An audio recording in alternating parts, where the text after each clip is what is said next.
Hello good morning students.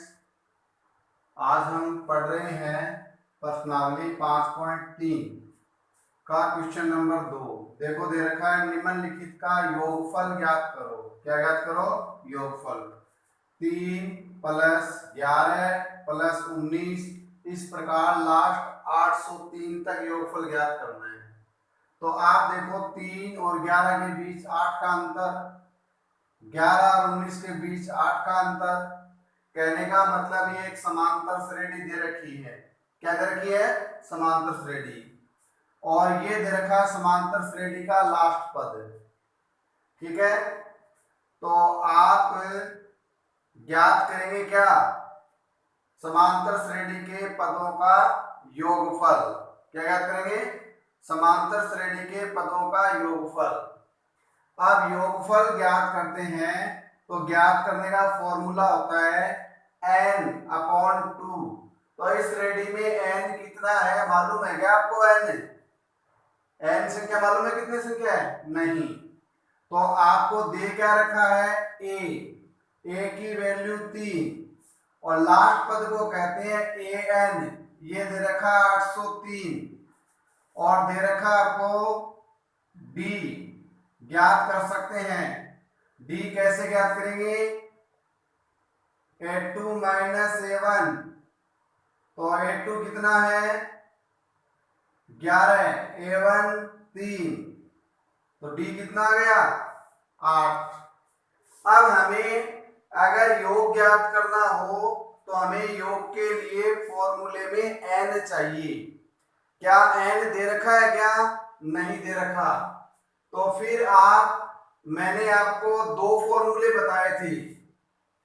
दूसरा formula था n/2 a + l। बताया था क्या? ये फॉर्मूला बताया था।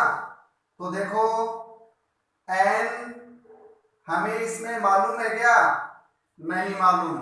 तो बिना n के तो ये दूसरा फॉर्मूला भी काम में नहीं आ सकता। तो फिर हमें क्या करना पड़ेगा? पहले n को ज्ञात करना पड़ेगा। क्या ज्ञात करना पड़ेगा? पहले n। और n ज्ञात करने का कोई स्पेशली फॉर्मूला आपको नहीं लिखाया गया, लेकिन आपको इस an का फॉर्मूला मालूम है।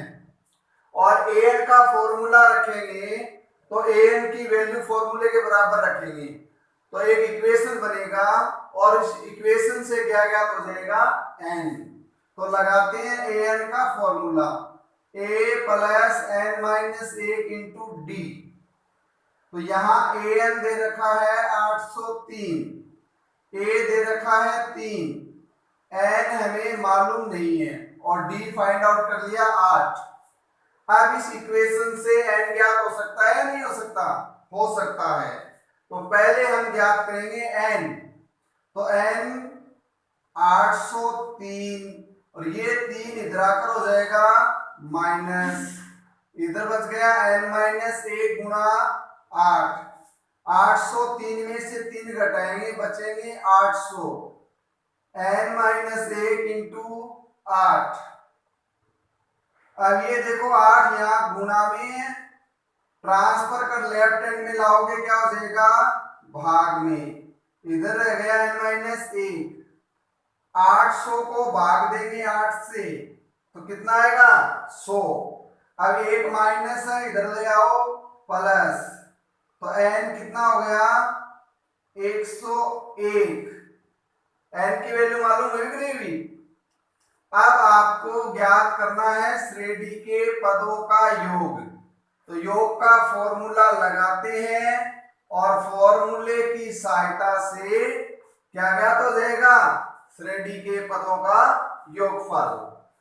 तो n आपके पास 101 है, तो 101/2, a की वैल्यू 3, n 101 - 1 d 8। अब कर लेते हैं सोल्व।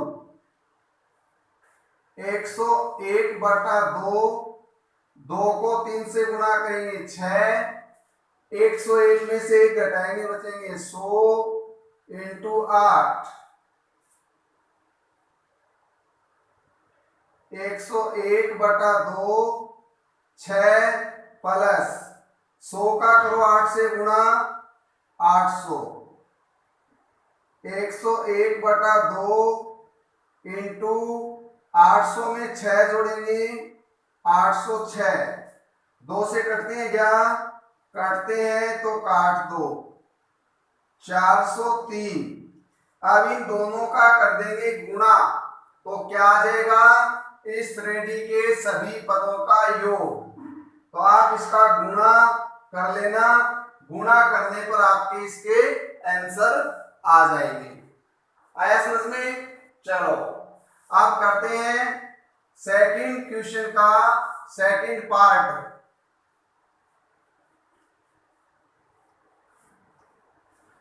इसी प्रकार इसमें भी पहले क्या ज्ञात करना होगा n ज्ञात करना होगा तो आपके पास दिया हुआ है a की वैल्यू 7 an 84 और d ज्ञात कर लेते हैं a2 10 सही 1/2 a1 7 ये 10 2 20 21/2 -7 इनका लेंगे एलसीएम कितना आएगा 2 2 का भाग 2 में एक बार 1 को 21 से गुणा करेंगे 21 7 के नीचे कोई संख्या नहीं है तो 2 को 7 से गुणा कर दो हो जाएंगे 14 21 में 14 गए 7/2 क्या गया b अब हमें ज्ञात करना है क्या n तो n ज्ञात करने के लिए फॉर्मूला लगाएंगे an का a प्लस